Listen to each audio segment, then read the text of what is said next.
Welcome to TWitWoW, the best wrestling podcast made for wrestling fans by wrestling fans on the web today. I'm John, that's my cohort and commentary Ashton, and this is TWitWoW in review. Um, geez, this episode. I'm gonna be honest with y'all. I'm gonna level with y'all. We've known each other a long time, so I can let the walls down and let you in. I am very apathetic about today's episode. I have had quite a hellacious week. Haven't really been able to even check in on this particular week in the world of wrestling. Obviously, we didn't do it last week because that was part of, my hellishness. I had a trip. The travel was whatever, but we're not here to talk about me, although I think it would be more interesting than a lot of the stuff that we would have to cover for this week as far as wrestling goes. So yeah, I mean, I know Becky Lynch is the new NXT Women's Champion. Got a huge ratings pop for NXT. Congratulations to Becky, and congratulations to WWE that they didn't completely manage to kill her star and her drawing power, because it's very clearly still there. Um, I know AEW, that Grand Slam tournament, Samoa Joe beat Roderick Strong in the finals, so he'll be facing MJF next Wednesday, I believe. And kudos to Roddy. I think he's one of the most entertaining things in the company of AEW right now, and that's insane because I've always respected Roddy as a competitor, but I don't think it's too harsh to say that he wasn't always exactly the best promo. But I think he's really found something here with the whiny, jealous former best friend that's found solace in a heel kingdom, and just the whole Adam bit, which I think is kind of the new age excuse me that Vicky used to do. But it works. Even his wrestling graphic with him in the neck brace and the glasses looking like some kind of professor, I'm dead. So Roddy's doing great stuff. But beyond that, yeah, not really much for me to say about this week in the world of wrestling. Partner, how did you feel about it? Not a lot. I did not feel much of anything for this week in the world of wrestling, to be honest with you. I thought it was kind of mid. Um, Nothing really got me out of bed. AEW annoyed me as per usual. Yeah, I really can't say too much, honestly. It was not the. I think that some of the best stuff going on right now is going on Smackdown specifically. But even then, it's like some of the cool stuff that's even going on SmackDown feels a little on the repetitive side, and it feels like it's more of just shit that's been going on for too long and is getting over overexposed on Raw as well. Yeah, I mean, folks, if you're looking for just something new, something, out there, like what's the next step in pro wrestling, Sukeban in New York and all the Joshi news going on, I think is the most interesting thing if we're talking about the world of wrestling. And not just the small North American container that's dominated the scene ceaselessly for decades. I definitely think that's the most interesting thing developing right now in the industry. But, I'm sure we'll have more to say when, they start actually having shows and we see them, and they might even take a more prominent place on shows like this. But in the meantime, while we're waiting for that, uh, I don't even know how we go about this because I know the usual formula. We go show by show, but like it just like even mentally to me, it feels so exhausting and monotonous to have to go through the whole AEW catalog of this week and then this one and then that one. So I guess I'll just start with something that actually is relevant and something that actually was good. Again, I circle back to Becky Lynch beating Tiffany Stratton for the NXT Women's Championship. Thank goodness. I really didn't want Tiffany to be an overbearing, long-standing champion. I'm good with shorter title reigns for a little bit. That would include for Becky herself. We'll have to see how her title reign goes. But yeah, I mean, again, man, as I noted, huge ratings pop. I know you saw it too. And she finally wins the NXT Women's title. So clearly, Becky is a champion on this brand because whoever is going to take it off her is going to get a really nice rub. Any early ideas who that might be, man? And overall, how do you feel about NXT taking the women's division in this direction with us lamenting its degradation for so long from like a main event tier division to what it's been reduced to? Do you think Becky can help kind of get it back on track for however long she's here? Um, I think she is a first step towards a good direction, but at the end of the day, we always say, a broken clock is right twice a day. this could be a decision that the person in charge of NXT, Shawn Michaels, had nothing to do with. This could have been sent down from on high. This could have been Triple H being like, hey, Shawn, let's get Becky that women's championship run that she never had down there in NXT. We can bring some eyes to the product, put some people over, do good business. And Shawn was like, well, it's not what I would do, but okay, you're the boss, so we'll do it. And so my concern is, since you did ask me who I thought Becky would drop it to, that is where I feel relatively optimistic, right? Because I suppose the downside is that we have been hearing that while Jade Cargill is rumored to be WWE bound, the downside of that is, as far as the conversation we're having right now, she's also rumored to be main roster bound. Like she might have a month or two, maybe 3 months in the Performance Center to like kind of catch up on WWE's style and like the intricacies that they like to teach people on how to work their version of television. But then she's straight to the main roster. There's like she's going to skip NXT as far as from what I understand. So that I would have said her otherwise, because if she was going to spend any time in NXT, I would have expected her to win the title from Becky. But knowing that that's probably not going to happen, I go back to who I originally thought before that news came out, which was Blair Davenport. I think Becky is a transitional champion to take the title from one miserably awful heel to a competent heel. We're going from Tiffany Stratton to Blair Davenport. I think Blair is the one to beat her.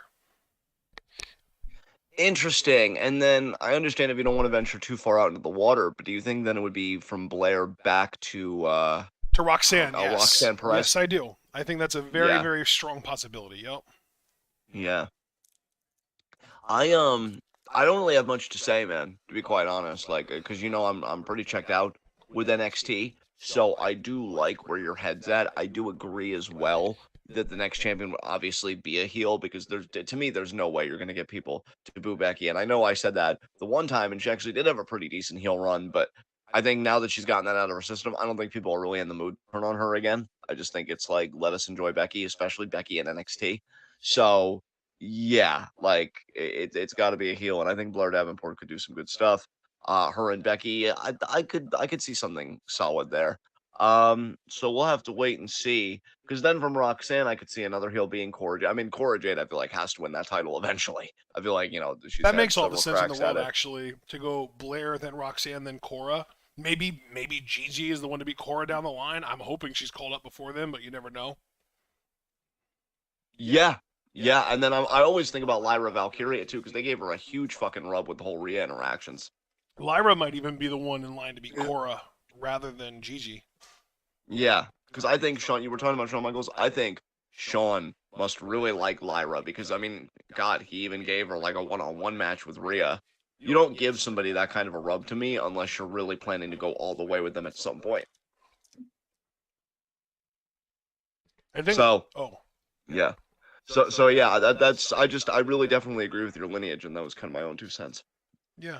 All right. Yeah, I think, it's interesting because it seems like the good stuff that's going on in NXT's women's division involves women from the main roster. Because you mentioned Lyra getting the singles match against Rhea, and now Becky comes down and kind of saves us from the reign of terror of Tiffany. And it's like, okay, yeah, that is interesting. They're bringing women from the main roster down, and those are the things that are happening that are good, which again kind of points me to, these are directives from Triple H. Shawn is the one that doesn't like it. Shawn is the one that's fucking everything up, Right. Yeah, it is very interesting for sure to see everything that's happening. Yeah. And like, if that's what they want NXT to be, like, this is a quintessentially developmental brand, but that's why we're gonna have big people come in and elevate other people, or mid-card people that have just been kind of middling, and kind of jumpstart them. Like, I think NXT run, seemingly from what I've read and heard, has been good for Baron Corbin. I think more people are receptive to him now than they have been the last couple of years. You know what's funny about that is I feel like it's less that people are excited for Baron Corbin and more that people just really fucking hated Gable Steveson. And the fact that Corbin's gimmick now is that he ran Gable Steveson out of NXT, is keeping him over. Yeah, that's fair. Although to be fair, I even remember people even before we interacted with Stevenson seemingly liking his stuff, especially once he settled on an attire and everything and like a tone. Yeah. Yeah, I mean, because I've always said about Corbin. Look, the guy has I won't say no personality because he's even had promos that I've enjoyed, but like he's an anti-draw. We know that for sure. But he's always been solid and safe in the ring. Like if I could have everybody wrestle and work like a Corbin, but have the star power of anything other than a Corbin, Yeah. I'd be in pretty good freaking business, I'll Yeah. tell you. So I'm happy for him. Rhea obviously has been killing it with her appearances in NXT because, as you've said, and it's become a negative, I know for you and many others, Judgment Day are everywhere. Yeah. And now you've got Becky in the mix. So let's see. Oh, and Ray showed up a few weeks ago. Let's not forget. So yeah, it really is one of those things where it's like, yeah, they come in and then they see what they can do. So yeah, I just wanted to kind of talk about that. But what should we? Because you and I were both so apathetic and checked Do out we about this want week. to like? Is there anything that you paid enough attention to that you feel confident talking about as far as the last couple weeks? Because we should remember that last week you were around to watch Raw, NXT, Dynamite, and maybe not SmackDown because I think you were actually already gone by then. But still, Yeah. Raw, NXT, Dynamite, anything that you remember from those shows or anything that you saw that happened this week that you wanted to talk about? I mean, God, barely. I have watched some clips, I think, from that time just to kind of catch up, but Christ, I mean, Seth Rollins retained, but it seems like him and Shinsuke might still be feuding. So that's cool, I guess. I don't know if they did anything on Raw. I'm trying to remember if they did. I know Shinsuke attacked Rollins after Payback. That's why I'm assuming they might have done something on the Raw, not this past Raw, but the Raw before this one. Oh my God, I think a moth just fell down my back. That was eerie. Oh God, that felt weird. So yeah. I'm happy for Shinsuke and Seth that that's all continuing. I would have just liked Seth to drop the title at Payback though. Gunther celebrating 1,000 days. I think that was a bit more recent. Gable interrupting him and Gunther just pretty much saying, you're a terrible father. Like, I'm not the one that put your kids up close. You did that kind of thing. Yeah. So yeah, I mean, I love Gable and I've loved their matches, but I mean that was such a dominant win by Gunther, it kind of took the wind out of my sails. Now, if they have Gable win some kind of a gauntlet or four-way or tournament or whatever to get another shot at Gunther, I'll like that because it's that babyface fire, right? Of like, I'm not leaving you alone, I'm insistent, I'm dogged in my determination. But if Plus, now we've kind of reached that point where any Gunther Intercontinental Championship defense could be the one where he loses it because he's finally surpassed HTM for the reign, for the record. And thank goodness for that. I will say, man, I mean, Gunther looks absolutely phenomenal with that championship. He has since he won it. I love that, when he talked about the Legends of the Intercontinental title, he said, what they did meant absolutely nothing compared to him. What a fucking Chad to shit on both Stone Cold Steve Austin, The Rock, Shawn Michaels, Triple H, like everybody, and just being like, yeah, those guys were okay, but they're not. But on the other hand, fuck them. Exactly. Like, either be Gunther or be nothing. So yeah, I definitely agree with his whole vibe, his whole mood. Nice. Love it. Another Gable Gunther matchup. It does get me out of bed, but and also too, I'm sorry, but like I'm nitpicky as a fan because even though I like Gable, he's like nobody came as close to beating you as I did. What an insult to Sheamus, because between both the Cardiff matchup and the match on SmackDown, the rematch where Gunther actually had to use a shillelagh, I'd say that meant that Sheamus came close. So yeah.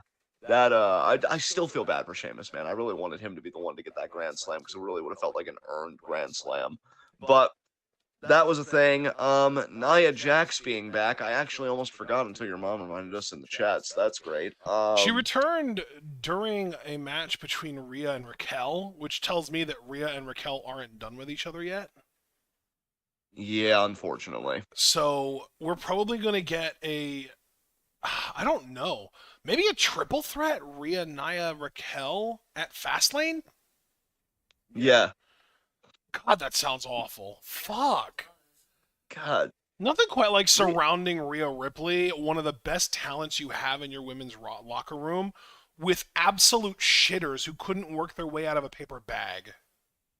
Yeah, I mean, maybe that's a, quicker way, like a speed run way to cement a legacy. Like, look at these matches I put on, and these people fucking sucked.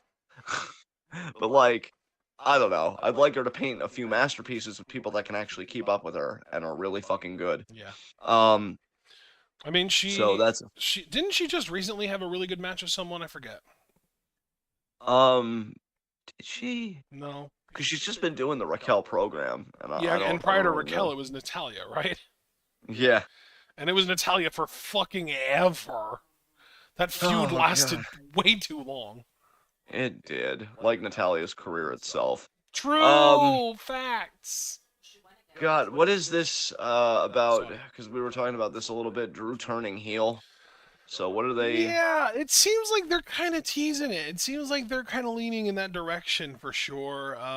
He's got beef with the New Day, and like the New Day are like eternal baby faces. So even though the New Day might like kind of instigate, they're not going to get booed no matter what they do. I mean, unless they would just completely blatantly like really like fuck someone over that people love or something. Like it would take a lot for the crowd to not like the New Day. And I don't think that them just kind of instigating and egging Drew on is going to do it. So Drew is going to be the heel if this feud continues, and it feels like it's going to continue. You know? Yeah. I haven't liked this since we first talked about it. I just think Drew is really likable and magnetic, and could still be like a top guy, babyface. But him as a heel, I feel like I could like a Drew heel run more now than when he did the whole Chosen One gimmick. And not that the Chosen One gimmick was bad by any means, but he was still very green. He was still learning the business. This is a Drew that's very sure of himself, that's been around, that's worked with, a few companies, knows who he is, all that stuff. Yeah. And it would certainly have to be a better heel run than when he was Ziggler's heavy. God, remember that? Oh, Um, I'd yeah, really and rather not think about that. Thank you. yeah, and Caster saying his next target is Jey Uso, who I really like the segment that him and Sammy had. That one Raw. I don't think it was this week. I think it might have been last week. If we're talking about things that I saw, but we didn't get a chance to talk about because of my stuff. The Sammy Jey relationship is one of my one of my favorite relationships in WWE. I think it's really cool that Sammy welcomed Jey with open arms and believed in him, and Jey kind of reciprocated it. Would not mind them winning the tag titles. Sorry, Kevin. I know you're going to turn on Sammy eventually and be abusive because you have a lot of stuff that you've just never really decided to work through for reasons that I'll never understand. So yeah, that's great. I don't know, man. Wrestling sucks ass. What the fuck else even happened? Um, because like, yeah, we're like, oh yeah, let's talk about it. But like, the week before is already kind of a blur a little bit. Um, let's see. Apparently, Lashley and Street Profits. I didn't watch this, but I meant to watch it, but things got away from me. They confronted LWO, so they're clearly like on the heel side, but you know what? It's LWO, easy dub, baby. It was Get it that was a heat. good segment though, because prior to Lashley and the Street Profits coming out, we had the LWO in the ring, and Santos asked Ray for an Intercontinental title shot, and Ray was like, "After everything we've been through, you're gonna ask me for a title shot?" And Santos was like, "Yes, Ray." And Ray was like, "Of course I'm gonna give it to you." And they shook hands. So it's like they really teased like Ray was gonna be pissed about it, and he was just like, "Nah, we're good. You got it." God, Oscar, I'm begging you to have an ounce of interest in just anything, God, or just to have an ounce of interestingness to your face. Like, of course he's gonna do the babyface thing. It'd be so fascinating if Ray, because he did the whole, riff in Lucha Underground where it's like El Ray, the king, It's like he gets Craven because this might be the last championship I ever have. Sure, it's the United States title, and this country has been very xenophobic and just all around awful, but still, it's my championship. You can't have it, Santos. And then Santos, being handsome, would be like, well, Ray, that was my title shot to begin with. You know, you're not really being very fair. And then Ray could just be like, well, Santos, your point is well made. Here's my counterpoint. Fuck you. And then we feud. It's really that simple. But no, it's gonna be the usual story of, man, I'm so happy to be in this business with guys like you, Santos. You're great. What a great match we had, right? Yeah, yeah. Hey Ray, what? Clothesline, because that's how Ray always gets betrayed. Eddie Batista it's always a clothesline first. So he clotheslines him. Batista's then was the best though. Batista's betrayal on Ray was fucking S tier. Yeah, because he told him it was coming, and Ray was like, "Okay," and like it happened. So should have gotten out of the ring. What were Batista's exact words that he was going to do to Ray? Ray, I'm gonna take your head off. And Ray's just looking Didn't at he him say like, freaking? what? I'm going to take your freaking head off. I don't remember freaking, but he probably did. He was a very angry animal that night. And can anyone really blame him, honestly? Well, no, because Ray tried to rob him of the world title. I mean, sure, healthy people would say, but John, it was a fatal four-way. It's inherently every person for themselves. And then I'd be like, and? Don't be ridiculous. But, they were being yeah. healthy. Well, yeah, that too, but Same thing? But, yeah, pretty much. But, yeah, so I actually that's liked Raul Mendoza's promo, by the way. Oh, he caught one. After Bobby and the Street Profits came out, he kind of gave him a little toot, and I really liked it. Oh yeah, maybe Robert deserves a little bit of toot. We remember how you helped Donald Trump at WrestleMania. We don't forget. Ew. Yeah, exactly. So, LWO. What are we doing about that? Because really, do you have a preference? I mean, well, no, I'm just saying, like, I'd really like for them to be a bit angrier, maybe beat the shit out of Oscar, maybe rip the mask off his face. Oscar's the leader of the LWO, though. And therein lies the problem, no? I mean, look at them. They're like a bird with a broken wing. Like, what the fuck is going on over there? So, Santos, Daddy, King, any other honorific title that I can bestow upon you. Yeah, exactly. See, this guy gets it. I'm gonna need you to, I'm gonna need you to be you. Yeah, clothesline Ray again, retake control of the faction and make it, I don't know, relevant? Oh. Yeah, and yours, that too. Ray's really making it suck, and I'm not here to buy masks and be like, oh, cool, LWO. I'm here to see you be a fucking Giga Chad in 2 languages. God, because these plebs don't deserve you. I could be on this bandwagon with you, but God, I don't want to go back to Santos and the LWO, or really Santos and LDF being completely fucking irrelevant again. And before Ray was involved, they kind of were. There has to be a way. There has to be a compromise. I really but hope regardless. So. Yeah. But regardless, so I don't take us too far afield, I just, again, we both were pretty open with you guys about how we felt about this week. And probably felt similarly about last week. Although last week I vaguely remember some good stuff. I just wish I could call it to mind. Yeah, I mean, I continue to like, Lashley and the Profits. It's a good fit. Yeah. But, I'm just, what I think it is? They're talking about how they're going to take power. And, like, I get that you're heels, but realistically, you're Bobby fucking Lashley. You've seen you, right? You live in a place with mirrors in it. And Street Profits, you're freaking legit, and you don't have to worry about the Usos anymore. Storm the Bloodline Castle. Like, Jimmy might be back in, but I'm gonna say this too while I'm feeling peak douche. It's Jimmy fucking Uso. Like, everyone can feel his awkwardness, right? It's not just me, is it? Like, he comes out and he's acting hard. I will say he had a great moment. I don't know if you noticed this. Where he comes out during the Grayson Waller fight with John Cena on it, and he looks like he's going to high-five this fan, but he curves his hand in such a way where he's, like, doing a dance move, and I'm like, okay, that was smooth. But then something happens, and by something I mean he opens his face, and it just, wow. Some people were meant to be in tag teams. And you didn't think his promo on Cena was very good? No, it's just, I dare you to try it again. Like, it's not believable. It's like he's playing angry tough guy. I mean, look, Jimmy, I don't know how I could put this to you delicately, so I'm not going to worry about being delicate. I think Cena was telling you the truth, and even he was being a bit gentle about it. I look at you, Jimmy, and I respect you for squaring up with a cop. I mean, ACAB, all day, every day. So you're a Hall of Famer in my book, just for that alone. But when it comes to this pro wrestling thing, you're good. You're really good. But you're kind of like the Luigi to Jay's Mario. You're part of a successful franchise, but are you really? Just this Hey man, whole. Luigi's Mansion is one of the best games Nintendo's ever made. I mean, I never played it, so if I never played it, who gives a shit? Uh, You're missing out. I'm just saying.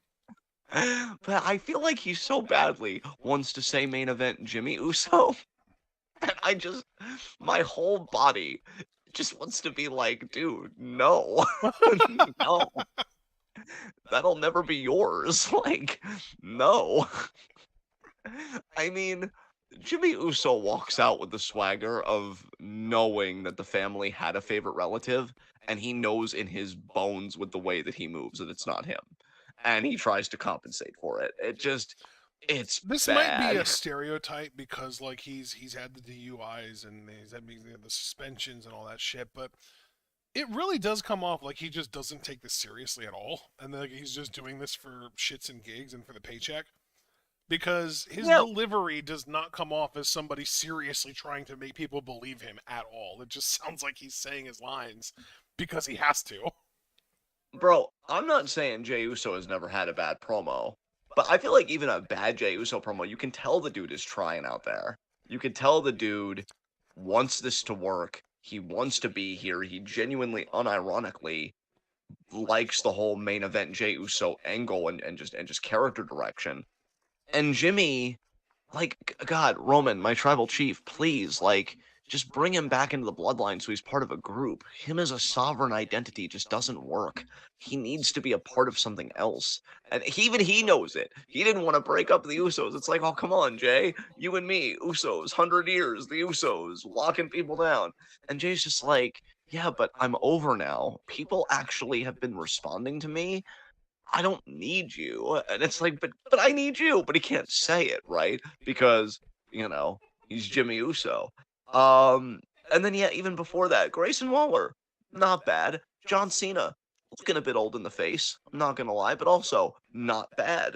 Um, and it was all right. It was all right. Um, Solo comes out with Paul Heyman. This is all weird. I still don't even know where Jimmy stands with these fucking people after he helped Solo beat AJ Styles, because AJ, I think, is kind of in a feud with the Bloodline, which, like, I want to be psyched for, but I don't think I've seen AJ and Roman confront each other yet, so, like, wake me up when that happens. Because, like, that's what gets me out of bed, right, is AJ and Roman. I don't care about AJ and Solo at all. And that may not even be happening because Solo already beat AJ, so if I'm Roman, I'm thinking, well, why would I face you? My henchman already beat you. Solo and Jimmy are putting the boots to Cena. AJ comes out to make the save. Surprised that Grayson Waller didn't get attacked, unless the video that I watched got cut off a little early. But yeah, AJ goes from beating up John Cena to saving John Cena. Do we think that's a downgrade? Because beat up John Cena AJ was pretty iconic, you know?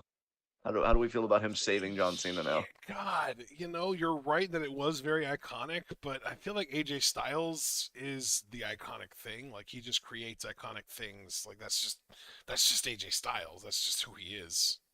Yeah, Alan is that type of guy. He's a pretty incredible talent, yeah.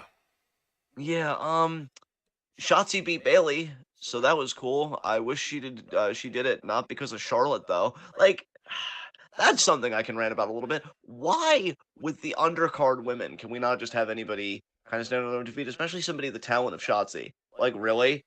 Bailey has put her through so much, and the whole thing has been that Shotzi has this psychological edge over Bailey. So I know.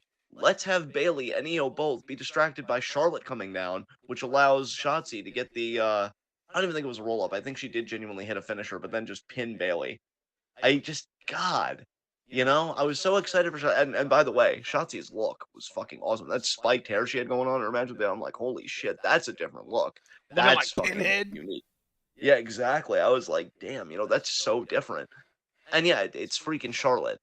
Like, God, man, just go away. Yeah. Do you have any thoughts about this? Because I know you love Io and you love Bailey like I do. So, and we I both don't respect Chelsea. have much of anything to say about this, no.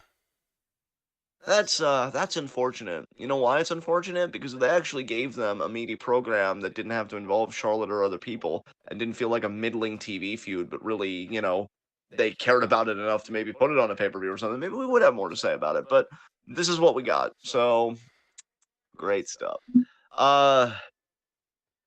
What the fuck is LA Knight even doing now? Is he still doing stuff with The Miz? Because I remember The Yes, Miz's he is. promo. They actually just had a rematch last night. They went Uh, 1-on-1. There was a whole video package and everything. oh, God. Did LA Knight just win so we got this over with? I think so, yeah. Oh, thank God. Because, yeah, I remember Miz's pulling a Clint Eastwood and interviewing an invisible John Cena. Yeah, And, LA Knight won, so you don't have to worry about this continuing, I don't think. Nice. And, credit to Miz, like, it was interesting enough, the promo, but, yeah, like, I don't know. I feel like the guys at this stage of his career, and I mean this as a compliment, like, the guy's put the time in, he's put the work in, but, give him some more interesting stuff. Like, I don't even know necessarily if I'd want him in the mid-card title picture, because he is, I think, a Raw guy, so that would be the Intercontinental title, It and, does seem fucking like, wham. apologies for the return to the previous point, but it does seem like they might be building up LA Knight for a Roman Reigns match. Oh, God. Oh, God. Because after the That's match, he got on a mic, and he said about how he's coming for gold, and he said that he was looking at the top of the mountain, and he said it doesn't matter if it's Rey Mysterio, Gunther, Seth Rollins, or Roman Reigns. He's coming for gold, and you need to understand whose game it is, and everybody saying blah blah blah. Oh my God.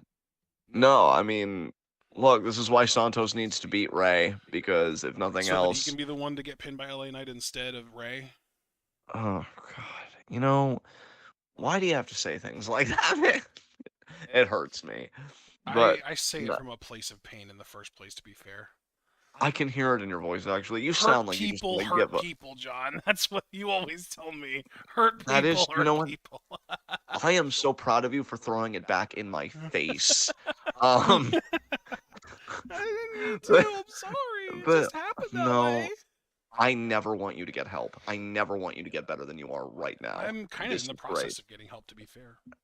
I mean, you know what? Good for you. Same, I'm adaptable. But no, fuck, man. Fuck. You Yeah, just like sound so defeated. I'm so sorry that this week has been so rough I for sound you. defeated. You sound like you just want to be done with this is just it. You know what wrestling is right now? It's the Aquaman Lost Kingdom. That's the state of pro wrestling right now. It's like you're doing good stuff, I guess, but like, eh. See, But now the whole "you're doing good stuff" thing, that might apply in some cases, but most cases it does not. Super Blue, Just simmer ignore him, down. honestly.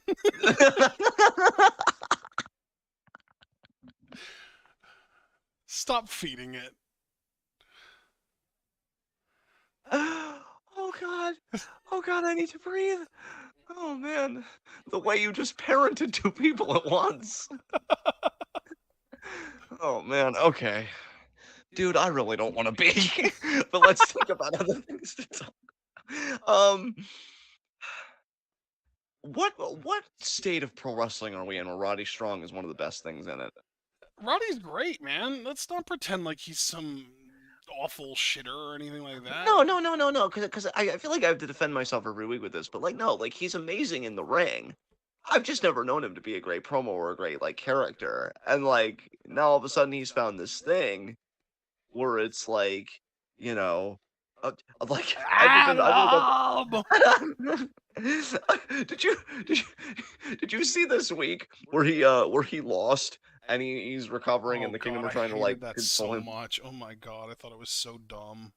Dude, he won his match, and then the Kingdom come in and they're like, bro, your neck, and he just starts selling it like he just got instant transmission, throat chopped by Goku. Like, what the fuck?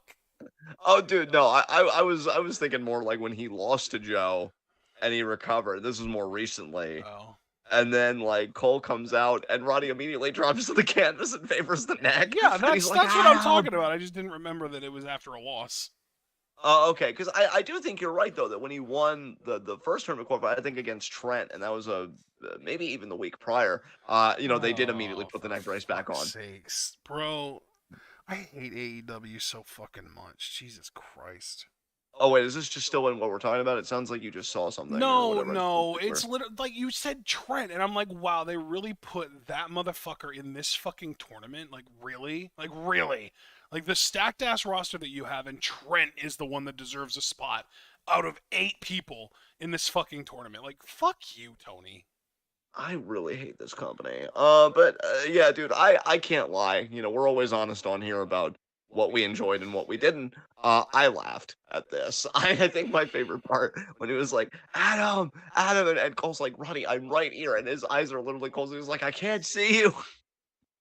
Roddy is ridiculous, but you know what? I love it. I love it. I love how petty this dude is. I love that really all he wants is Adam Cole's love. And, I don't know if he's going to get it. Super Blue, what about Jeff Hardy? Yeah, what about Jeff Hardy? Oh Was my he in this? god, stop, Super Blue. Jesus Christ, man. We don't care about Jeff Hardy. Yeah, the last thing I watched related to Jeff Hardy, this would have been more appropriate for the extracurricular section. I watched a compilation of Samoa Joe Savage promos in WWE, and I went back to that fucking line he had about Jeff when Jeff tried to talk back to Joe. He's like, "Hey Jeff, why don't you pretend that this is an AA meeting and shut your mouth while I'm sharing with the group?" and Randy Orton just DC'd from the promo. Orton lost it. I saw that. Orton's reaction. God, I miss Orton. Fuck. Yeah, he's great when he goes off script. Speaking of Joe, though, because it's funny that we talk about like him beating Roddy and all this. Yeah. I liked his intensity here. Like Joe really does get it, because I don't think he'll ever win a world title again at this stage of his career. But as long as he stays healthy, you can always buy him as a believable contender. Just his size and his wrestling style, and most of all his promos. Because he promises to take everything away from Max, and we already laid him out that one time with that one assault, which I did watch that promo as well. That was, I like Joe's half, because again, Joe's the confident veteran. He's speaking from the place of experience. MJF's half, it had its moments, but again, it's still the problem of the jokes are so basic. Like, I don't know. I feel like if I was a babyface and I'm feuding with somebody, I don't want to do riffs on their name, and I don't want to like body shame them. Like, what was one thing MJF called him? He called him a bunch of things. Samoa Doe, the Pillsbury Joe boy or whatever. I would just, I would want to dig into our history. Like, oh, remember that time that I beat you and you couldn't win the world title from me then? Or I beat you in this instance or that. Like, things that actually matter to what we're doing. The bargain bin insults like are really just starting to grate on me at this stage of my fandom. But Joe, what makes Joe so great is that he is believable. He's menacing. Like if I was a young kid and I'm listening to Joe, I'm like, oh man. And if for whatever reason I'm an MJF fan, I'm like, oh man, MJF's in trouble. Like this is not good. He's always gonna have that credibility. You and I talked about not last week, week before, because obviously me leaving and everything, but that Collision should be centered around Samoa Joe, 100%. Because he's got that promo ability and everything else, he's immensely talented. But they're not wanting to do that, I don't think. And it's pretty awkward. But what do you think? Do we think that Max is just going to retain next week? Yes. Unfortunately. Do we even think that Roddy's going to challenge for the title at any point? Or do we just think that that's like a red herring and that he's just going to move on to like another Cole matchup or whatever? It would make sense storyline wise for Roddy to challenge for sure. Yeah. We just have to wonder what Cole would want to do about it.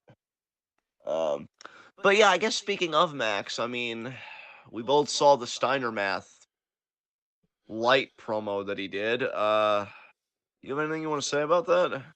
wasn't planning on ranting this quickly, but yeah, we can talk about that if you I want mean, to. if you want to table, is there anything else you want to talk about beforehand? I'm just thinking, No, you open the yeah. can of worms. Let's dig into it, man. Let's talk about it. So, Okay. yeah, MJF was basically on a medical room table. Must have been getting checked out for his neck, which he, of course, has to have a neck injury that coincides with Roderick's bullshit. But he really went out of his way to cut a word for word, exact plagiarized version of Steiner math with less than a tenth of the passion and intensity that Scott Steiner himself cut that promo with. Yeah. Yeah. Just to kind of go first before you really talk about all of your problems with it. And I think you already nailed it. Like it's just what made Steiner Math so special was that it was Scott Steiner, and he has such a unique and distinctive promo style that anybody that replicates it, like because even in the Steiner original, like he's kind of stuttering over himself at certain points, and he's kind of flopping at certain points, but that adds to the charm. Percent chance. That kind Yeah, of stuff. yeah. Yeah. 2/3 percents and like stuff like that. But when you're cutting it clean, no mistakes and this and that, it's like, oh well, you've sterilized it. Completely. You know, it's like what are we doing? And you And know like, what is even worse, in my what's opinion, that? than the fact that Max sterilized it? What's that? Is that there is literally nothing about MJF that makes that promo believable at all. Yeah. Because I mean, at least with Scott Steiner, and I know like his wrestling ability went in the toilet when he decided on, hey, let me have the biggest, most inhuman fucking body imaginable. He still had a presence where it's like, yeah, I could buy this guy beating these guys. Well, dude, MJF, the thing yeah, is, they were both cutting promos on Samoa Joe. They literally were both cutting promos on Samoa Joe. That's the whole thing, is that yeah, Steiner Math was originally a promo on Samoa Joe. But how does it start? You look at someone like Samoa Joe, and you look at someone like me, and you can clearly see that the two of us are not the same. But, like, yeah, yeah, coming from Scott Steiner, it's like, yeah, this massive, muscled up freak compared to Joe, who's a bigger guy, but, like, got, like, an average Joe type of build. Like, he's kind of chubby, he's a bigger guy, right? yeah, You're right, Scott. You clearly aren't built. You're clearly built different when it comes to that kind of thing. But it's fucking MJF. What are you, 5'8", dude? And you're yeah. talking about, you look at me and you look at Samoa Joe and you can see, yeah, because Samoa Joe looks like he would beat the shit out of you. And he Samoa did. Joe looks like he could literally sit on your chest and get a 3 count off of it because you're scrawny, motherfucker. Yeah. And like when you say he looks like he can beat the shit out of you, I reiterate, he did. That like he cut that promo while holding his neck, which Joe caused. Like there was even a point in It's that like, way brawl to when just take the yeah, stakes out of fucking everything, MJF. Like, and at this yeah, point, you're out here cutting a promo that was originally cut by somebody who fucking meant it with 0% passion, 0% intensity. You clearly don't even believe the words that you're saying. So at this point, you're cutting a promo for the memes, which is even more absurd because you're deciding that now, as you're nursing an injury that the guy you're cutting a promo on gave you, is the time for memes. Really, Max? yeah, This, yeah, you know what? I'm pulling up my awards. This is my worst promo of the year. yeah. There you go. There you fucking go.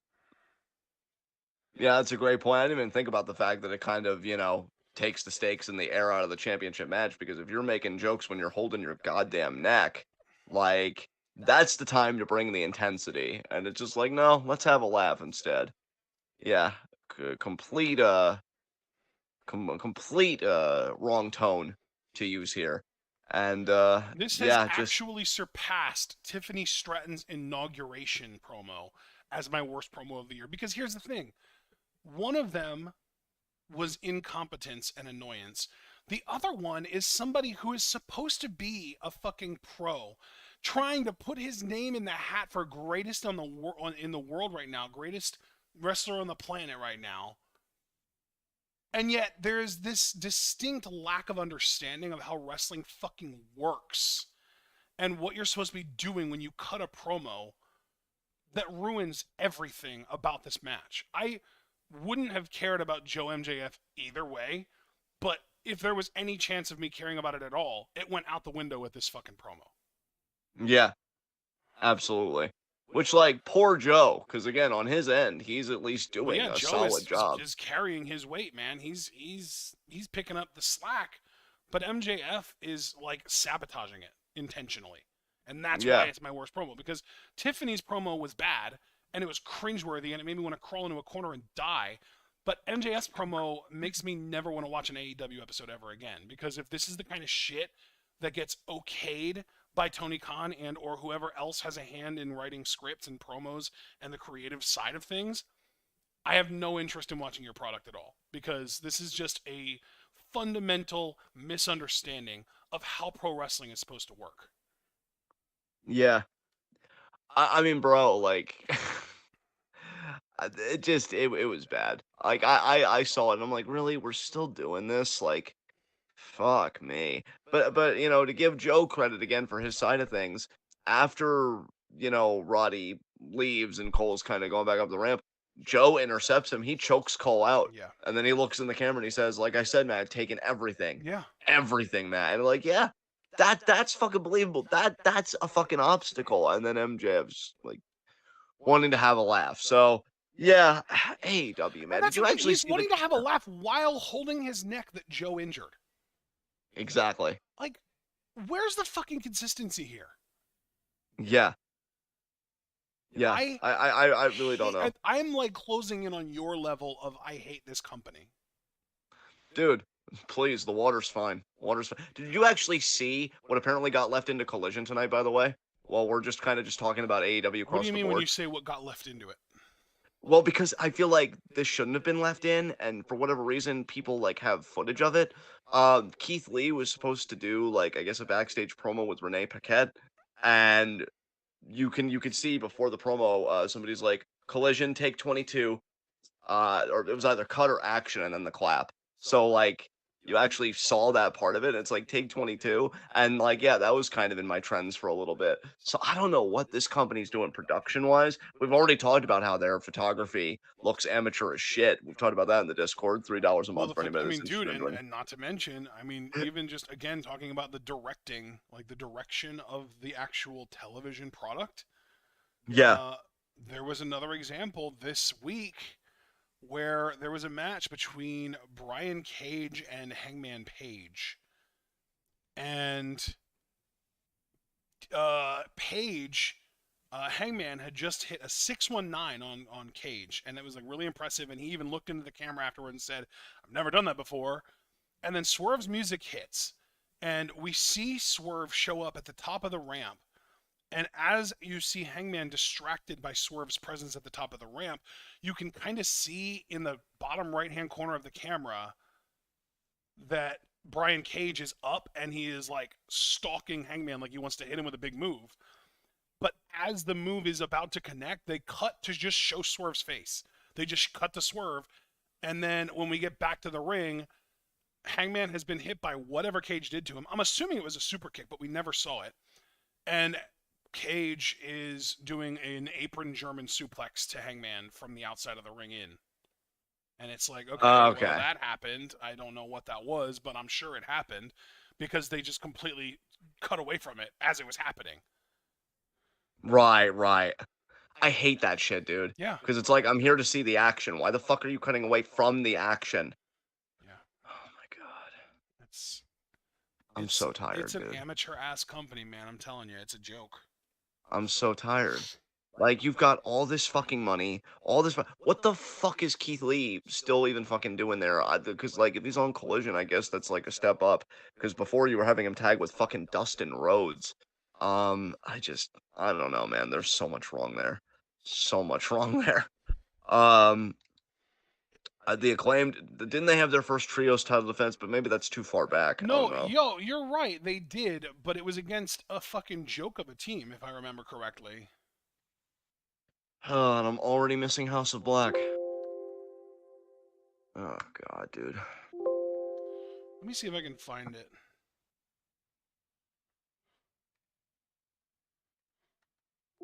No? Oh, I know why. No? I could have sworn. Yeah. Okay, I don't know if this was even a title match, but they took out the team of Peter Avalon and the Outrunners, which is basically, I mean, just to keep it as simple as possible, 3 small generic white guys that had no business being in any kind of championship match at all, regardless. So Tony Khan's favorite people. Exactly. Yeah. Bingo. Fuck me. Yeah, I don't know if that was it probably wasn't a title match if I had to guess. But yeah, it happened. Oh, apparently that whole thing I told you with Keith Lee and that whole production thing, apparently it's intentional, but that still doesn't make it okay, because now I'm just sitting here and I'm thinking, why? Wait, it's intentional? Yeah, because I'm just now seeing a video from Collision where it's Ricky Starks, Tony Schiavone, and Big Bill.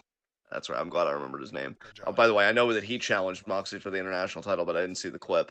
And yeah, you've got the whole like kind of film thing. I don't know what take they're on. Seems like take 1 or something. And then Big Bill's kind of looking at him. He's like, out, out.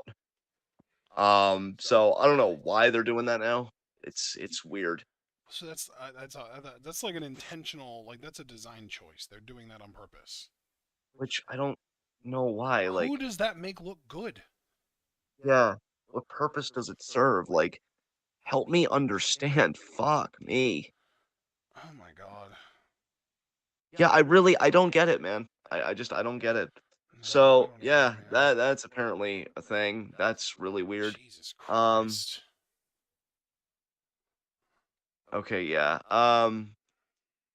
Caster Sales asking what happened between Britt and Chris. I don't even know. I know that Britt was supposed to challenge for the TBS championship for reasons I don't understand, because I can't remember the last time that she, was like at the forefront, Bro, she winning matches literally and stuff. got pinned by Tony Storm in that 4-way to determine the #1 contender for the women's championship.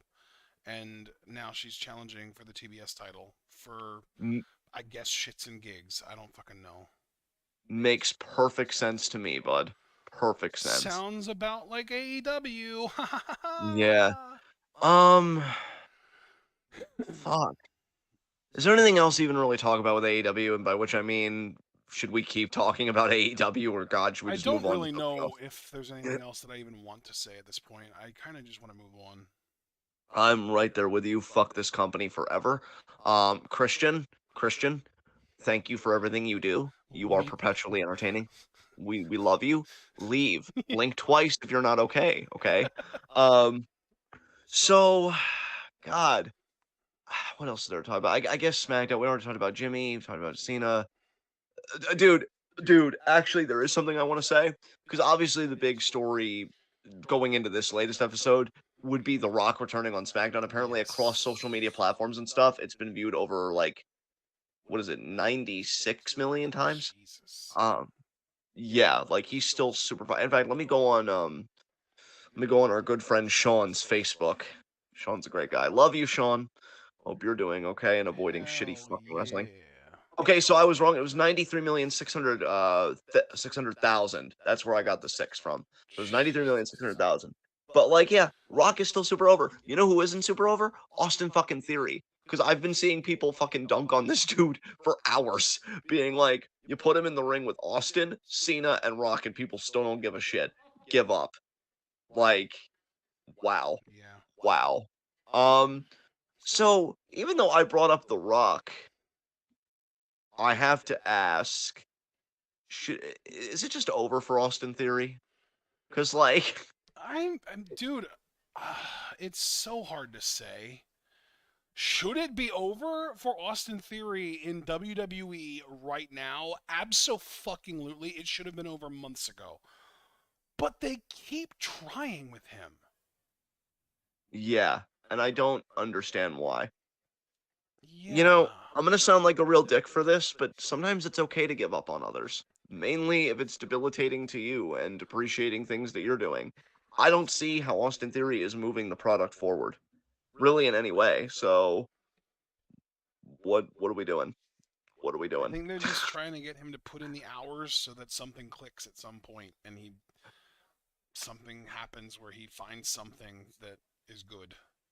Oh god, that's gonna be so long though. I mean, that's basically what they did with the Miz. It took him until what, like 16 even to get good, Yeah. and he started in what, like 09? So what, 7 years? Shit, man. God, He might have even no. started earlier than that. He might have even started in like 07 or 05 or something like that. 06, I don't know. But the theme song sucks. And he sucks. Like, I think that matters a little more, honestly. yeah. Look, I know. I know. I'm in pain, man. Okay? This is awful. Why did the You know who theme wasn't song awful? bother you so much? I, no, we're not doing this right now. What? Come on. You gotta stop using that tone. I can't keep it together. No, it's just A-Town down. Like I just, oh god. God, and it has an energy that's so unearned. It's like you haven't done shit. Who the fuck even are you? Nobody knows who you are. I'm pretty sure even though you're on a global fucking platform, you have no problem walking in the street being unrecognized by literally everyone. Do you know You're what else is nothing. really sad too? Is that like even his name has run out of usefulness. I think literally everyone has figured out a way to make theory work against him in every way that it can be used against him. I think we're just out of ways. I think it's just over. Like, Yeah, your Austin hypothesis, fuckwad, and it was wrong. So, fuck you. we need a science teacher gimmick now to use that joke. Yeah. Okay. I really, God, I felt like I was getting a migraine earlier, and I was really happy because the first words out of my mouth were, "Oh shit, it's finally happening," and Oh I'm my still god. here. So Jesus clearly it Christ, wasn't.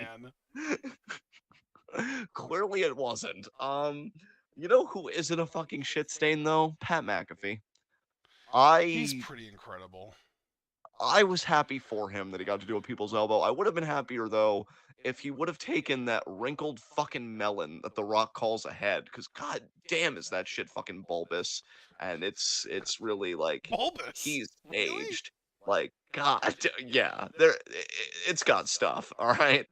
And if he would have What just kind of kicked stuff are it we clean talking off his here? shoulders. Beg pardon? I said, what kind of stuff are we talking here? It's aged and wrinkly and weird. Like, God, So I it's feel a like when he's typical 51-year-old man's head. yes, clearly, but like I didn't ask to look at it, man. Okay, and they're just shoving it in my face, and apparently 93 million people are like, "Oh yeah, this is good," and the promo itself, it's like, God. You say you want to do Mania in Philly, which I mean, no, thank you. Okay, I don't even want to get into that discourse, but God, you and Cody, y'all suck ass. I just want fucking Jey Uso or Sami Zayn or even a new contender that could have maybe a compelling story with Roman. I don't fucking know. Um, Kevin Owens. but Kevin, oh my God, Kevin Daddy, yes. But like, look, jokes about the appearance side, because look, I don't look good at 31, okay? I feel like I'm already in my old age era. I was looking at my eyes the other day, and I'm like, oh my God, they are sunken and depressed. Man, life, it's never been more over for me than it is right now. So honestly, no judgment, right? But like, the promo is so tired. Like, can you take a Metamucil and just act like you give a shit? Can you just do something to get a pep in your step to act like you give a fuck when a mic is put in your hands? I am begging you. I am begging you, please. Okay? Don't oh god. Oh god. What movie did he have recently that bombed? I'm blanking on the name of the hero. John That's how Cena or irrelevant it was. Black Adam? Black Adam. That's it. Don't Black Adam everything that you're a part of, okay? Just fucking try. Don't be a charisma vacuum. God. I It was I sounds was like you're unimpressed. talking to The Rock, but you're talking to Austin Theory. Well, I'm no, I moved on from there. I've been talking about The Rock with the whole like head comment and everything. No, that's what I'm saying. Like I didn't like the promo either. That's the point I've been trying You to thought The make. Rock Like, wasn't good. I didn't think The Rock was good. No, I didn't enjoy it. Wow. No, I thought it was just the same, like, tired energy and stuff. I I mean, don't yeah, know. it was the same, but like the same for The Rock is up here, and almost everyone else in the WWE is down here. I mean, fair, fair. It just wasn't my cup of tea. Like, I Yeah. even told you when you're like, "Oh, did you see it?" I'm like, I skipped around it because I could see where the jokes were going, and it's like, oh god, and they're wasting it on theory. Like, you know what would have gotten me out of bed? What everybody's been talking about.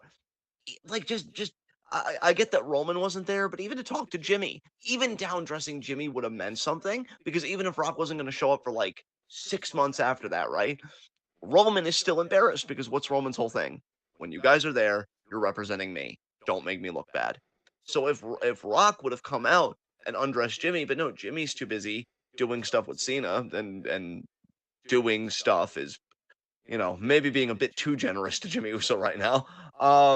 It would have meant something because it's like, oh, well, The Rock's indirectly calling me out, kind of thing.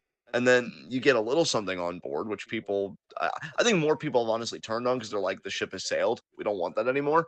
It's actually funny to me how many more people seemingly want Cody versus Roman now.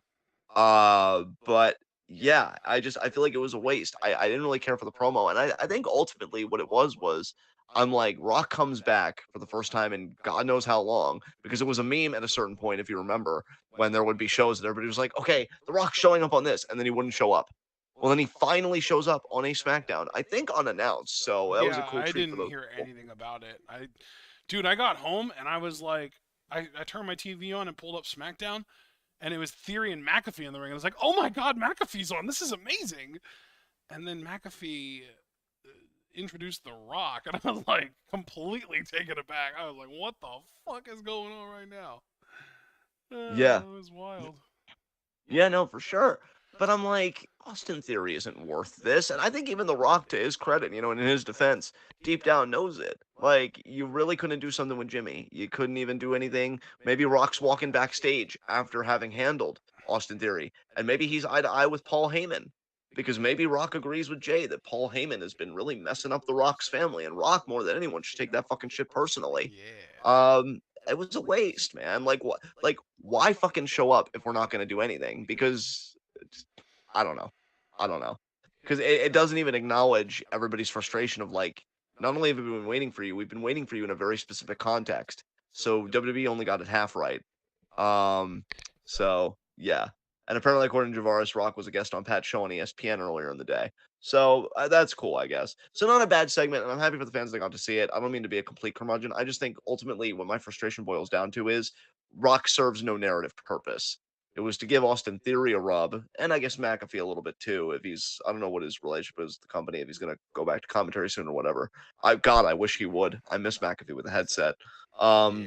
But it didn't move anything forward, man. It's just like, oh, here's The Rock. Okay, cool. That's awesome. But like, do something. I don't know. You have any thoughts on this yourself that you would like to add? Why don't you do something? No, I don't really. I think I'm good. All right. I enjoyed it personally. To be fair, that's why I didn't want to add anything because like you clearly have your thing, and I don't want to like. No, not at all. I mean, if you enjoyed it, that's great, man. Like, no, I'm happy for people that enjoyed it. I'll tell I you just wish why I it would think have the moved difference. I forward. think the big difference here is that I watched it with my mom, and she was freaking the fuck out the whole time. And I'm And assuming that that'll you definitely watched it help. alone. Yeah, I watched it. Yeah, Yeah. away from So everybody. I think it might have something to do with that. It's like the atmosphere. Of course, yeah, atmosphere affects everything, man. No doubt about that. Yeah, it's just again, I was just looking for something to narratively progress, and I'm like, oh my god, we're bringing out The Rock, awesome, but we're using it on Theory. Why? So Yeah, I yeah, kind that of was that. wonder like if it's gonna go anywhere.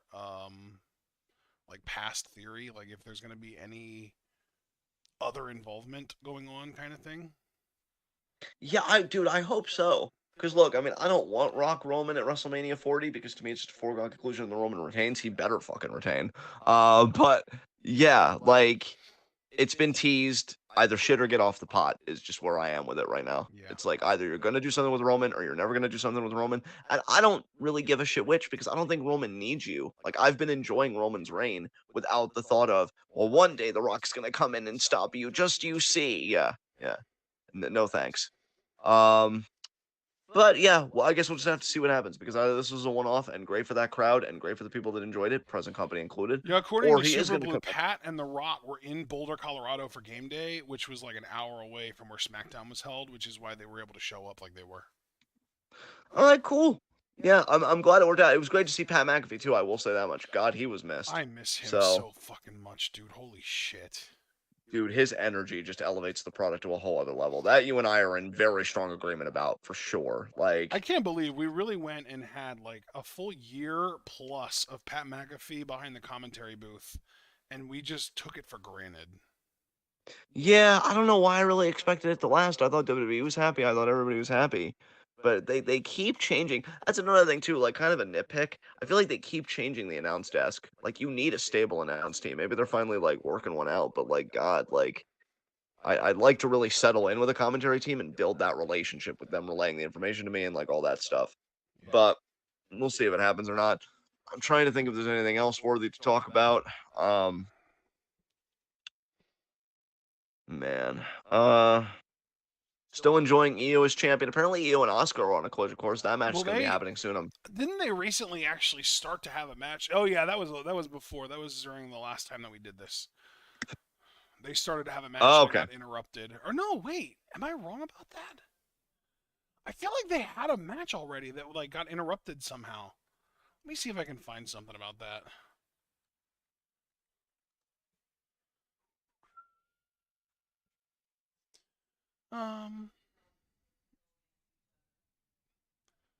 No, I guess not. Okay, never mind. And oh no, you know what I think it is? I think they have a match coming up on SmackDown this coming week, don't they? Oh, they do. I might even tune into that. I think Asuka EO happens this coming Friday. Nice. That might be what I had in my mind.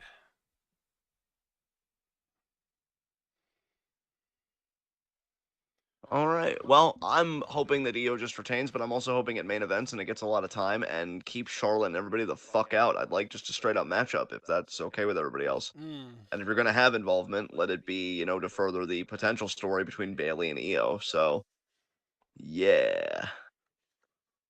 Anything on your mind you'd like to bring to the table? Let's talk about Jey Uso. Let's talk about Jey Usos. And you know what? Since I asked you, I'd like you to talk for a little bit to start with Jey Uso. So, how are you feeling about Jey Uso? So, I know you probably remember his first appearance on Raw where Sami Zayn came out and we got like the handshake or the hug even. And everything seemed like it was good, right? Absolutely. So this week on Raw, all that went out the fucking window because Sami was not in town. So Kevin was the one that confronted Jey. And Jey really wanted to try and prove himself to Kevin. So he volunteered to be his tag team partner against, I think it was the Judgment Day, actually. And it went incredibly wrong. Ooh, how wrong are we talking? To the tune of Jey super kicking Kevin in a miscommunication and Kevin thinking that it was intentional and refusing to ever trust Jey ever again. Okay, so this is clearly going to be the catalyst for Kevin turning heel on Sami when he feels like Sami is favoring Jey over him, right? Because that's just where I instinctively think that this is going. That certainly does seem to be the case, yeah. Because it was the two of them against Finn and Dom, or no, not Finn and Dom, Finn and Priest actually. And yeah, Jey, I think was aiming for the super kick to hit Priest, who got out of the way, hit Owens. Priest hit Jey with a clothesline to the floor, and then Owens and Balor were the legal men. So Balor just hit a coup de grace for the win on Kevin. And then afterwards, Jey was like trying so hard to apologize, like, I'm sorry, man, I didn't mean to. Kevin's just like, no, I know people like you. I know what kind of a scumbag you are. I'm never letting my guard down around you again, basically. Like, that's just over. Yeah. Wow. So now with Sami trying to be peacekeeper, I know Kevin's going to take it the wrong way. because they kind of made it a comedy thing where like, oh, Kevin has anger issues, but they might make it a more serious thing where, oh, Kevin has anger issues. And Mhm. you know what I look forward to most in all of this? Can I say it? Yeah. The betrayal.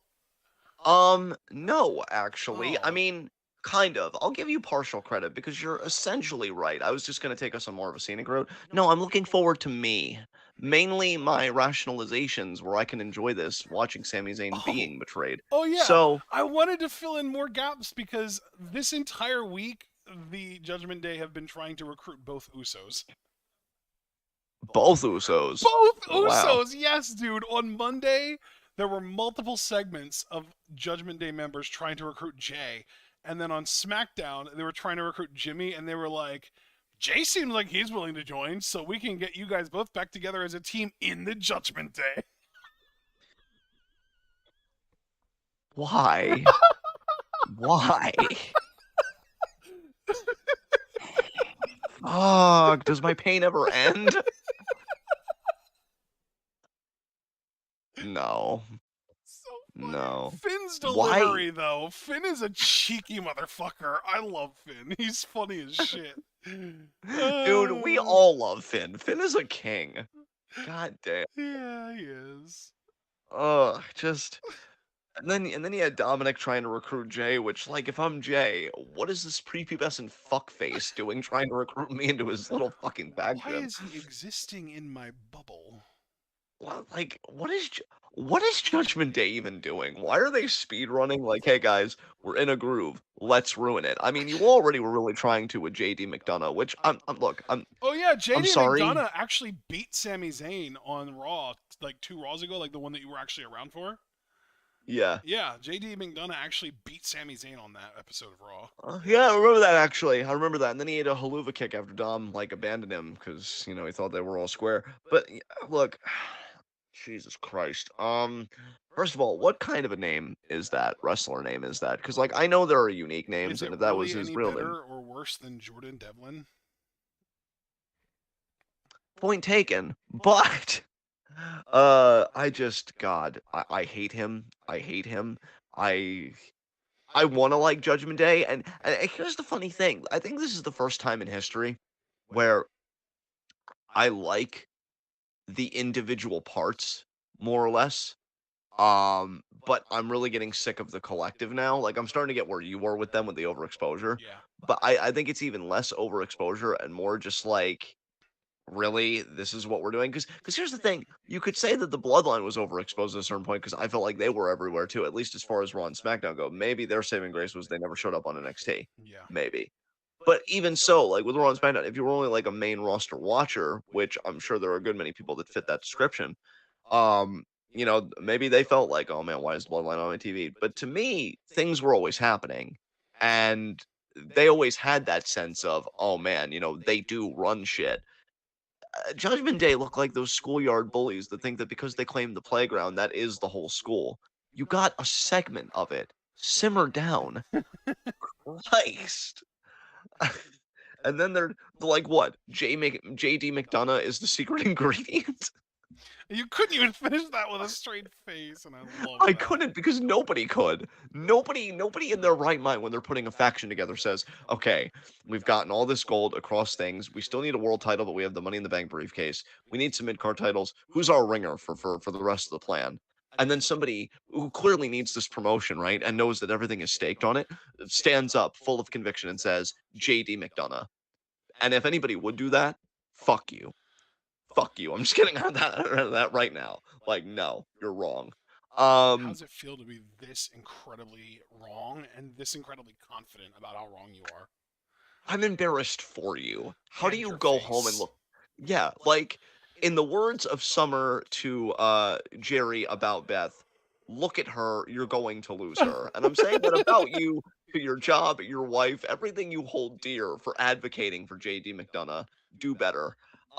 So Judgment Day as a faction, since this is real life and we're kind of getting back to a real example, they're low key doing this because Finn is like, oh, JD is helping us out. Phineas, I am so grateful to you for so much. You are a brilliant pro wrestler and you trained Becky Lynch And, you kind of bucked up against convention because, she was a bit underage, but you were like, yeah, we'll just pretend that it's Japan. And then it's like, that was the right call. 100% right call.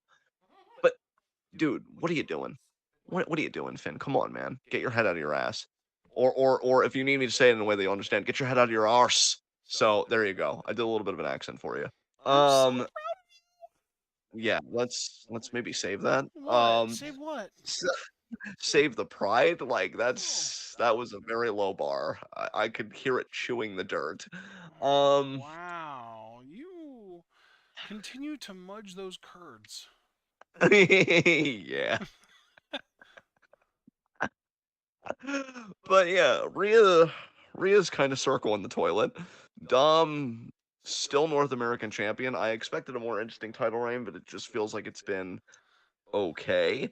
And when the fuck is Priest cashing in now? I thought he would have cashed in by now. Maybe that's a good thing. He has cashed in. He's not going to cash in until you least expect it, and that's when it'll happen. Then you'll be like, "Oh my god, I forgot he even had the briefcase." But will he succeed? Who cares? Wow, fair. I didn't expect to be checkmated that way, but yeah, I got nothing. I'm sorry. I got nothing. Like that's a shitty thing for me to say, and I apologize. But like, no, I mean apathy wins. I like the Mr. Money in the Bank runs where the Money in the Bank briefcase actually feels important. Damian Priest right now feels like the number one most important thing in his life is the Judgment Day, and like the briefcase feels very secondary to just the faction as a whole. And you know what, dude? Like, I don't disagree with you, but since we're kind of on that topic, at least for a second, it's a shame because Priest could have had one of those Money in the Bank runs given the trajectory he was on prior to winning the briefcase. Because, like, everybody was praising his work and he was putting in solid performances. He had that great match with Rollins on Raw for the world title. Like, he could have had that run where it's like, I'm looming over all, like, the main event scene, at the very least, the upper mid card scene, as well as, like, building my rep up. But with this briefcase, yeah, it's hovering over the main event scene. And just nothing. Nothing. Because, like you said, it's been keeping the Judgment Day together. The bigger story has been, can Finn and Priest reconcile their issues? Can the Judgment Day stay cohesive? And it's like, yeah, that can be an interesting story, which it started out as one, and then they kind of just, it got tedious very quickly, and it was treading the same water week after week. But yeah, what about Priest singles aspirations? What about the great match with Bad Bunny that he had at Backlash that was supposed to position him as this guy that's like, give him anything, he'll knock it out of the park, and really begin building his name as separate from the Judgment Day while still a part of it? And now they've made it even worse because him and Finn are holding the tag titles. And I feel like the tag titles actually take priority over the briefcase because the tag titles are the narrative component for the thing that this is all about, keeping the Judgment Day together, keeping Finn and Priest's relationship strong. And like, I don't know, I just think that's a disservice to Priest. It's not using him enough. Can't you tell two stories with the same person at once? I don't know. I guess that's too big an ask. So anything else you'd like to talk about? You want to talk about Cody Rhodes? Never. It's so mediocre. There will never come a day that I'll be like, "Hey, John, you know what happened that was interesting this week?" And then follow it up with What's something that? involving Cody Rhodes. Dude, I would chortle so hard. It'd be pretty great. Wait, what do you mean you would chortle? Oh, I would laugh if you would ever unironically do that. Like I would laugh just Oh. because I know you would be like doing a bit, be like, oh, there's Ashton. I gotcha. Yeah. Yeah. And then you'd be like, no, John, I'm serious. And then I'd be scared. I'd probably call the hospital for you. That's a good Your idea. friend's sick. Because clearly at that point I've had a stroke. Yeah. Wow. That's no. I'm sucking that laugh back in. That's very concerning. There we go.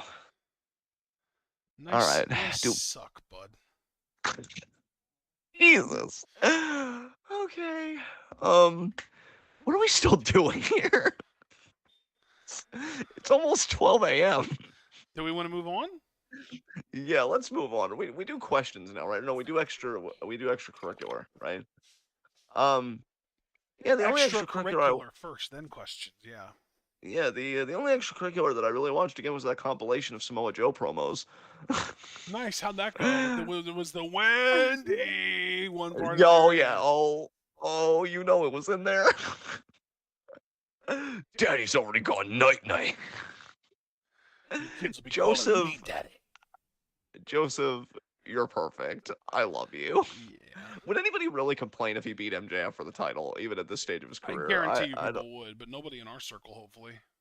Yeah, I know you wouldn't. No. You'd be like, wow, that's the first time the title's actually really had any fucking relevance to it to me. I Well, mean, Moxley made the title relevant, and then he dropped it hey, to Punkerton, and then he won it back, and then he dropped it to Punkerton again, and then he won it back again, and then it stopped mattering. yeah, that Ace Steel difference, am I right? So yeah, Joe was the only thing I watched, and it was pretty great. What about you? Did you watch any extracurricular? I'm trying to think of if I did. The only real extracurricular I've done is that I've just been keeping up with all of the little videos that Skabon has been putting out. Hell yeah, you That's have. about it, though. That's about it. You know what? That's enough. Wow. I appreciate it. Thank you. Okay. Well, that sure showed me. All right, said guys. That's enough. That was what I was thanking you for. I appreciate it. Okay. Oh God! All right, guys. Are you okay? We're gonna open the. I don't even know, dude. We're gonna open the forum to questions, ask things, or don't. Yeah, I don't mean, even if know. you're gonna ask things though, don't ask questions about Cody Rhodes or LA Knight or Jeff fucking Hardy. Oh, that was a very pointed remark. Okay. Yeah. Ask questions. Javaris wants Cody to go back to AEW, and I'm just like, what fucking difference does it make? Like, he's obnoxious on either show. Caster said, if Drew turns heel, do you think that would be a sign of his tenure in WWE ending? That's a good point. Yeah, I think so, probably. You know, it's funny, Castor, that you asked that because I made that point to Ashton. We were gaming. I mean, Ashton probably wouldn't remember, and I'm glad that you and I are on the same page, bro, because I heard what you said and I want to acknowledge what you said. But yeah, like I even said, like, oh, I wonder if him turning heel is just a thing that they're doing late because he'll get involved in a program with somebody that will culminate in something like some kind of a reason for Drew to be written off. Yeah. And I don't know what Drew does. And I will tell you right now, like if they let Drew walk out, Bro, I if they let personally Drew think walk out again and they don't just meet his requests for whatever contract he wants at this point, oh my god. Jesus Christ. This man has been done so fucking dirty by this company so many times. It's unbelievable. Agreed. You know where I would want him to go? What's that? To fucking New Japan. Dude, I see your vision. Drew Galloway, G1 Climax. Oh, Holy fucking shit. Lord knows he shouldn't go to AEW because they never let anyone be in the fucking G1 anymore. No. Oh, Eddie Kingston was in. Yeah, fuck you. I would. You know what? No, never mind. I'm gonna suck that back in too because I don't want to make this worse. Okay, but yeah, Drew in the G1 would be fantastic. What's that? I said you mean better. No, I was just gonna say would have been amazing if because it was Eddie Kingston that you mentioned, if you would have put a Brooklyn accent on the fuck you, because I probably wouldn't have made it. Fuck you, buddy. Yeah, I'm walking here. Go fuck yourself. I'm Eddie Kingston. I'm Eddie Kingston. I'm from Brooklyn. What are we doing here? Nothing makes any sense. Yeah, I was in the G1. What's it to you? But yeah, Castor, I can definitely see it happening. Super Blue, when Jade Cargill comes to WWE, should she win the Rumble? Honestly, Super Blue, should she? We'd have to see how she's doing. That's how it should kind of works. It's an assessment of a person's performance and their qualities and this and that. Could she win it? Blue, Oh, I just want you to know, absolutely. you'd be a fucking horrible lawyer. Every single one of your questions is just, I have this opinion. Can you tell me that you agree with me, please? Yeah. Yeah, you know, Your Honor, did they do it? I mean, probably. Super but Blue's shouldn't they get away with a it? witness, and every 30 seconds it's fine. Okay, you know what? No, that's a leading question. You can't do that. Yeah. Order. That's a leading question. Sustained. But no, I Could I see it happening? Absolutely. In fact, you even mentioning it, Super Blue, makes me think that if she comes into WWE in time and she gets on the main roster in time, See, it's funny because I don't think she's gonna win the Royal Rumble, but I could see her doing really well in it. I could see her getting the most eliminations, maybe making the Final Four, but she's not winning the Rumble as a rookie in WWE. really, dude, to me, when it comes to somebody with the physical attributes that Jade has and like the presentation that WWE will probably want to give her winning the Rumble or not really comes down to what number she gets. Because if she was like number 30, I could absolutely see her winning it. Just like picking off everybody that's left, like fucking flies or whatever, and then just being like, oh, okay. But if they would bring her in really early, I'm like, no, they probably just want to give her a really good outing, but like not have her win it like Gunther this past year. So yeah, we'll have to see. But yeah, Even it's definitely Ronda something to think about. Rousey did not win the Royal Rumble in her first year with the company. That is true. That is Took true. her a little while to win it.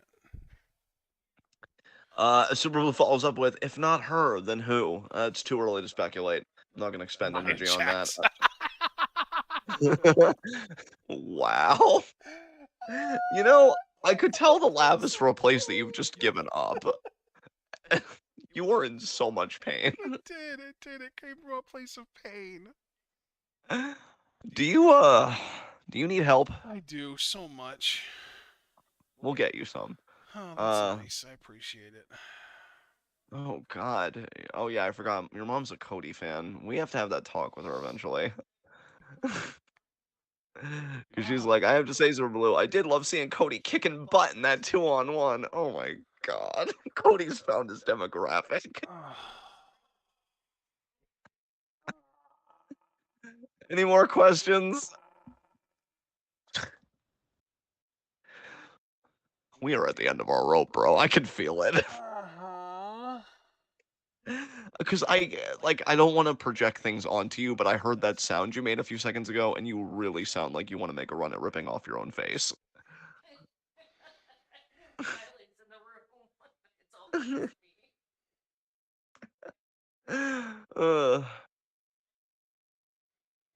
Caster Sales asked if we think that they have big plans for Jimmy or nah. I mean, probably. Not as big as Jay, but probably something pretty cool.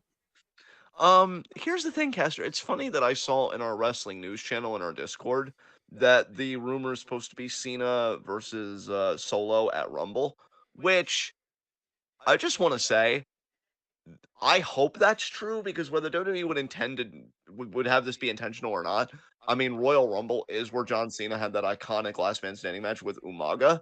And obviously, Solo takes so much from Umaga that, like, I'm almost even wondering, should you just make it a last man standing match and bring it full fucking circle? I don't know. But I think it could be interesting nonetheless. But all of this to say that I could see Jimmy having a singles match with John Cena.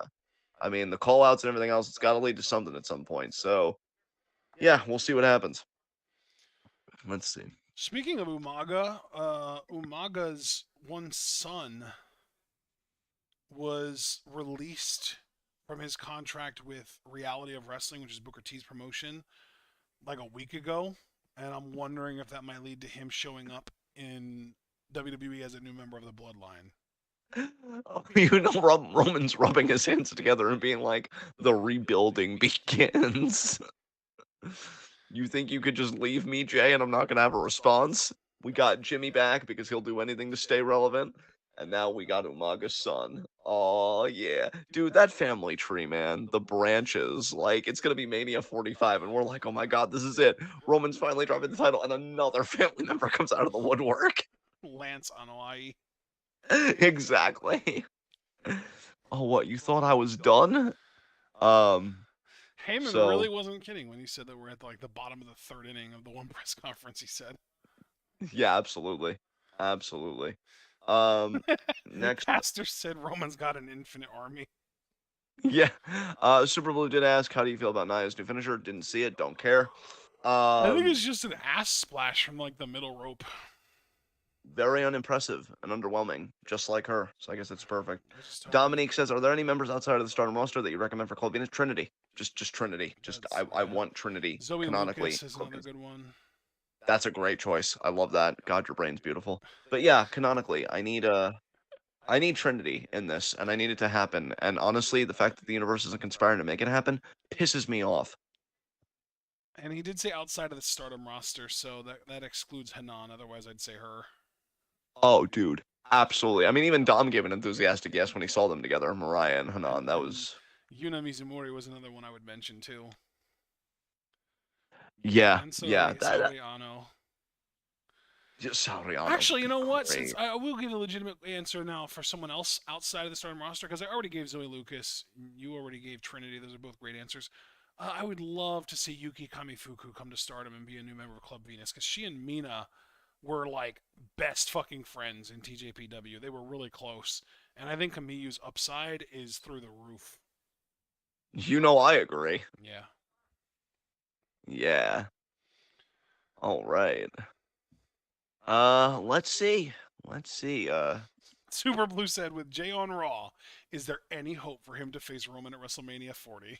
No. No, it's over. Unless he wins the Rumble. I mean, that's the only one. Yeah. And that's looking highly suspect. No. By which I mean, probably not going to happen. Jimmy's going to cost him. Yeah. God fucking damn it. Is I it really... sad because it's true? I just really can't stress enough that as a character, I really fucking hate Jimmy Uso. Like, I really fucking hate Jimmy Uso. All right, any other questions, please? You know, Can Mina ever get one up on Tamantha and Cosmic Angels, for fuck's sakes, from Javaris? no, Javaris. That wasn't meant for us, bro. You just gotta let it go. What the hell? What, on me? Yeah, I was gonna say yeah, hopefully. How's it feel to be wrong with that face that's usually used to being right? Your son is Yeah. here and you're being this much of a pessimist? Wait, is my son here? He Oh, said, he I think is Jimmy here. Uso is pretty cool. Oh, son. Oh, no.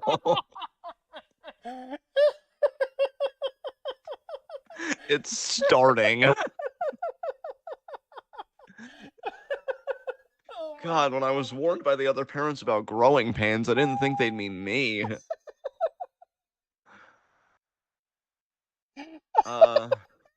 Said, oh no. Okay, so let's suck it back in. Let's recenter everything. I don't think Mina will ever get one up on Tamantha. I mean, if she wins the 5-star, I really want Utami to win, but if Mina were to win the 5-star, I wouldn't even be mad. Because I'm thinking, oh my god, are they actually going to make Mina the world fucking champion? And that thought gets me giddy.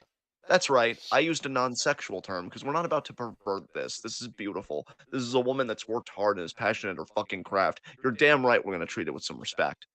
But does Stardom care about that? And more importantly, does Stardom care about either of our mental health?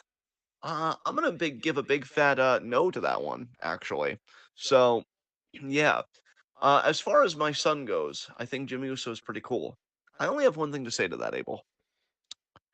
I think your capacity to love everything you see and to just love life in general is pretty fucking cool. That's gonna be my healthy father response as I continue to strive to I be a am so genuinely good proud of father to you. you. Yeah, like, no, I'm just striving to be a good father. So, no, I'm not going to use this as a bit. No, my son likes liking things. He loves life. Healthiest masculinity I've ever fucking seen. And if we're not striving to be able, we're wasting our lives. There, I said it. I didn't want to be that blunt about it, but sometimes that's how it gets things done. So, yeah, there we go. Super Blue, will Cody get traded to SmackDown with Jay on Raw? Yeah, that's 100% where I thought this was going, Super Blue. I don't know when it's going I to can't drop, but believe they Cody's like, haven't pulled the trigger on that yet. you and me both. It makes me think that they might just not. They're really dragging it. And yeah, they may not, and that would be They're really peculiar. They're really what it? They're really dragging it. Oh, dragon. They're Oh, okay. yeah, Like they're dragging. dragging these nuts. I wish. What? So Tom, what snacks should we bring to celebrate the downfall of Tamantha? Hopefully in December, I'll have a big bowl of chips and a smile on my face. So there we go. I think that the ideal snack to celebrate the downfall of Tamantha is Slim Jims. Because she snapped, so we snap into one. You got it right off the bat. Amazing. Really like that we kept the energy low for that one. Javaris, also, do you think Suzu will end up mending fences with Julia and joining DDM before the end of next year? Possibly, Javaris. I mean, look, I'd say Javaris, by the I'll end of already this tell year, you. honestly. Yeah, I agree with Ashton because I'll tell you, Javaris, I don't know if you were I don't think you were available for our live reaction today for the 9:10 show.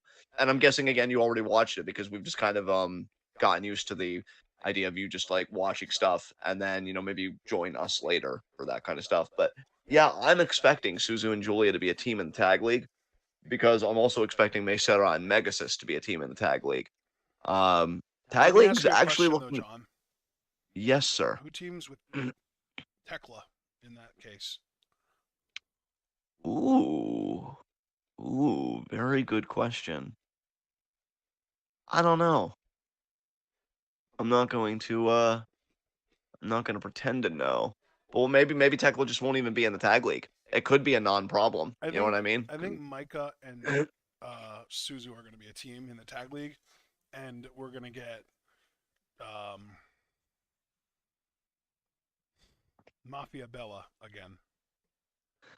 And that would be fine, but this tag league has a chance to really be one for the ages with all the intriguing tag teams. Literally, the weakest one right now that we know of is just Sakurai and Mirai. And even then, like, okay, well, you have the story of they were in the Cinderella finals this year. They were former DDM teammates, all that stuff. So, yeah, I'm interested what the whole field of tag league is going to be. This could be the better tag league that Stardom's done because I've always been underwhelmed by that tournament. But yeah, this could be a good one. Any other questions?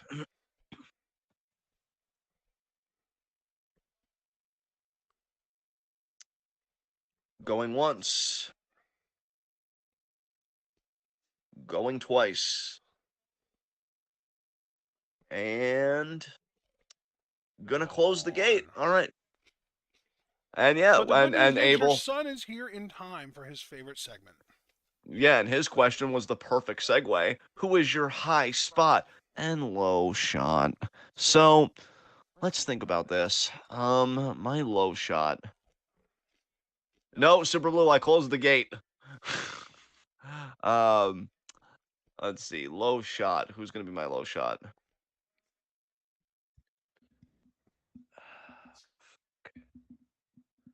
I want to say Jimmy Uso for being so painfully awkward while existing, but that's not a good enough reason. So, you know what? I'm going to say my low shot is harder than I thought it would be. Actually, Chad Gable would count, right? If we're doing like the past 2 2 weeks, weeks. yeah. He lost to Gunta and then got beat the fuck down by Imperium. Yeah, in front of his children. No, that was the loss. I'm talking about this week. He got beat down. Oh, wow. That's been rough. And, yeah, there we go. So, yeah, Chad Gable. Chad Gable for low shot. Who's your low shot? I think my low shot. You know what? I can do this both in and out of kayfabe. My low shot's MJF. Oh, wow.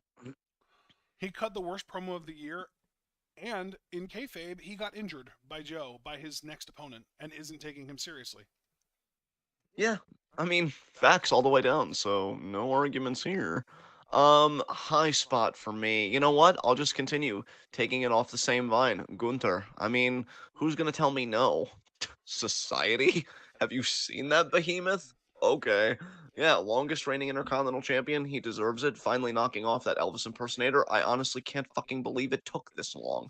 But congratulations to him. Long may he reign. And yeah, he's just he beat a Chad and he is a Chad. What more is there to say? Nice. Who's your high spot? Becky Lynch. Nice. Pretty easy one this time. Oh, Wookie jumped on my chair. Aww. Oh, I love you. Oh no, she's hunting. Oh no, because she sees a bug on the ceiling. That's why. Oh, this wasn't about me, was it? Oh no. Oh no, you're in a mood. Well, folks, looks like I'm in a sticky wicket. So, with that said, you already picked your high spot. Do you have anything else you want to say as we close out? I'm glad that we got this done and out of the way. Because next time we do this, it's only going to be for 1 week, and it's going to be way easier. Maybe. All right. Well, until then, guys, thank you so much for joining us. Leave a like as you file out. Subscribe, click the bell icon for notifications so you don't miss any of that TWitWoW goodness. Check out everything we're involved in the description box. Follow us on Twitter and Twitch because we are the best wrestling podcast in all the IWC. My God, she's eyeing that insect intensely. I have no idea what's going to happen. Pray for me, people. You can check out everything we're involved in the description box. And yeah, just like I said, follow us on Twitter and Twitch. Check out our Patreon, everything that TWitWoW does, because we're the best, and you guys are the best, and we deeply appreciate it. We will see you again. Actually, I'm guessing while I was away, a September schedule didn't get made for obvious reasons because you I want to actually consult me do on it. have a September schedule mocked up. I just haven't posted it anywhere yet. I'll have to share it with you, and we'll have to consult and make sure that I didn't miss anything and stuff like that. Sharing is caring. So you know what I am going to plug? It's a little ways away, but just so that I could say something that I know for sure we're doing. September 28th, our Q&A, 7 p.m. Submit questions. You've got less than 11. Actually, yeah, you've got 11 days left. So get them in there, people. Get them in there good. For this week, I have us doing Stardom shows on Wednesday, Thursday, and Friday. Oh, wow, that's stacked. All right, sweet. And then, We're actually getting... obviously, we have another TWitWoW in review on Saturday, a week from today. Nice. And then September 30th, just looking ahead, speaking of Stardom, that's the G1 Finals, isn't it? Or not the G1, the 5-star finals? Yeah. Might be. Yeah. You might be right about that. We might have to stay up and see if we can catch that live. Yeah. Oh my God, you really think you're going to kill it, but it's so far away. You're fucking nuts. You're fucking crazy. All cats are. Yeah, I love you, though. I love you, though. I love that you're fucking nuts. I'm too mentally balanced. Oh, yeah, you're really looking at your position. You're really looking at your options. I wish AEW would do that. All right. Well, guys, this has been me, Ashton, and most importantly, my cat, who I am begging replaces me as co-host next week because her takes are fucking saucy as shit. So yeah, we will see you guys Wednesday. What would that be at 5, right? Wednesday at 5. Yes, sir. For Stardom.